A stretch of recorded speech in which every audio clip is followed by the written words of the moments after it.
બાળ ગોપાલ કૃષ્ણને લોકો જે રીતે માને છે અને જે રીતે એની પૂજા અર્ચના કરે છે એ રીતે જોતા બીજા કોઈ ભગવાનને આટલી નાની વયવાળા ભગવાનને માનતા હોય એવું બહુ ઓછું છે. કારણ કે ભગવાન કૃષ્ણનું જીવન ખરેખર અદ્ભુત છે. અને એટલે તો એને એમ કહેવાય છે કે ભગવાન કૃષ્ણ એટલે કોઈ એનું જીવન ચરિત્ર એવું સાફ સુથરા बगीचा नहीं, वो तो बड़ा फिर जंगल, वहाँ शाखाएं गिरी भी है, कंकड़ भी है, कांटा भी है. એવું એક જીવન ચરિત્ર આપણા ભગવાન કૃષ્ણનું છે. અને એની બાળલીલાની અનેક કથાઓ, અનેક પ્રસંગો લોકો જે શ્રદ્ધાથી એ પ્રસંગોને ઉજવે પણ છે, માને પણ છે અને સાંભળે પણ છે. એટલે અનેક કથાઓ એવી છે ભગવાન કૃષ્ણની. અને જીવન ચરિત્ર પણ એવું છે કે મોટે ભાગે પોતાનો જન્મ જેલમાં અને એમનું જીવન ચરિત્ર અનેકને મુક્ત કરવાનું કામ કર્યું, ચાહે એ રાક્ષસ હોય કે પછી અન્ય કોઈ હોય. ગોપીઓની સાથે જે કામ કર્યું,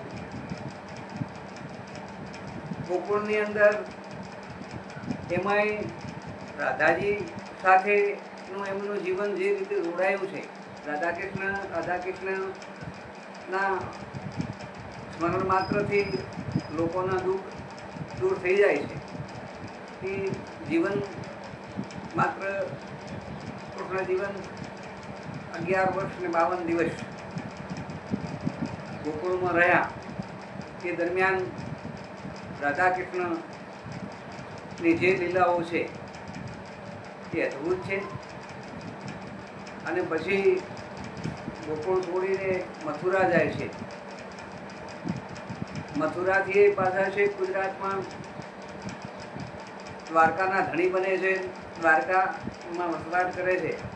પણ ફરી પાછા ગોકુળમાં જતા નથી અને ફરી રાધા કૃષ્ણનું ક્યાંય મિલન થતું નથી. પણ છતાંય લોકો આસ્થાથી રાધા કૃષ્ણના જાપને જપીને ભગવાન કૃષ્ણની આસ્થા પ્રગટ કરે છે. એવું જ જીવન ચરિત્ર દુનિયામાં ક્યાંય નથી જોવા મળતું. અને અહીંયા ભગવાન કૃષ્ણનું એવું ચરિત્ર છે. અનેક વાતો છે, અનેક કથાઓ છે. એ ગોકુળની અંદર એમણે માત્ર મટકી ફોડી એવું નથી, પણ એની પાછળનો જે આશય એમણે જે પ્રગટ કર્યો કે મારું ગામડાનું જે દૂર છે, ગામડાની જે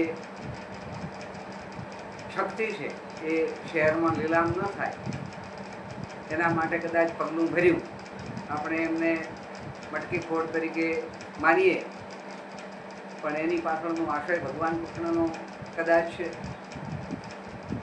એવું કહી શકાય કે એક ક્રાંતિકારી પગલું હતું કે ગામડાનું દૂધ ને દહીં શહેરમાં દહીં વેચાઈ જાય અને ગામડાના લોકો એનાથી વંચિત રહી જાય, એ એમને યોગ્ય નહીં લાગ્યું હોય. એટલા માટે આવું કર્યું. આજ તમે પરિસ્થિતિ જુઓ, આજની આપણે વાતો કરીએ તો ગામડામાં વલોણાનું ઘી મળવું દુષ્કર છે. કારણ કે આપણું દૂધ બધું ડેરીમાં જાય છે. અને તમને કહું કે નાનો ઘરમાં બાળક હોય તો એના માટે દૂધ પીવા માટે બચતું નથી અને સીધું ડાયરેક્ટ ગાય કે ભેંસ જે કંઈનું દૂધ આપણે મેળવીએ તરત સીધું ડેરીમાં જ જાય છે. છોકરા દૂધથી વંચિત રહી જાય. આવી પરિસ્થિતિનું નિર્માણ આપણે કર્યું છે.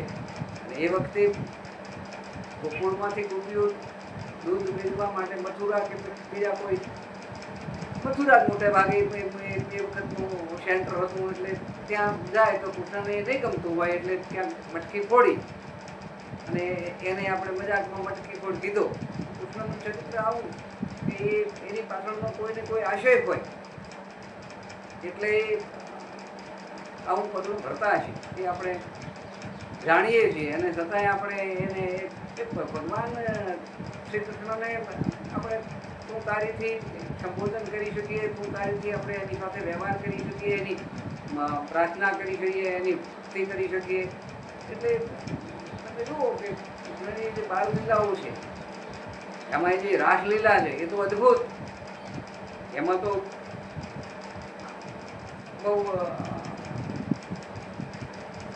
તમને કદાચ બધાએ કૃષ્ણની કથાઓ સાંભળી છે, ભાગવત કથા પણ સાંભળી છે, એની અંદર તમે બધાએ સાંભળ્યું છે રાસલીલાની અંદર તો કોઈ પુરુષની એન્ટ્રી જ નથી, પુરુષ અંદર ન રહી શકે. છતાં કૃષ્ણ ગોપીઓ સાથે રાસલીલા ની લીલાઓ વર્ણન એવી રીતે થયું છે કે જાણે આમ કૃષ્ણ બધી ગોપીઓને માની. નરસિંહ મહેતાની કથા આવે છે. નરસિંહ મહેતા એક વખત એવી ઈચ્છા કરે છે કે મારે ભગવાન રાસલીલા જોવી છે. અનોખો પ્રસંગ છે. એ અનોખો પ્રસંગ કાલે પછી આવતા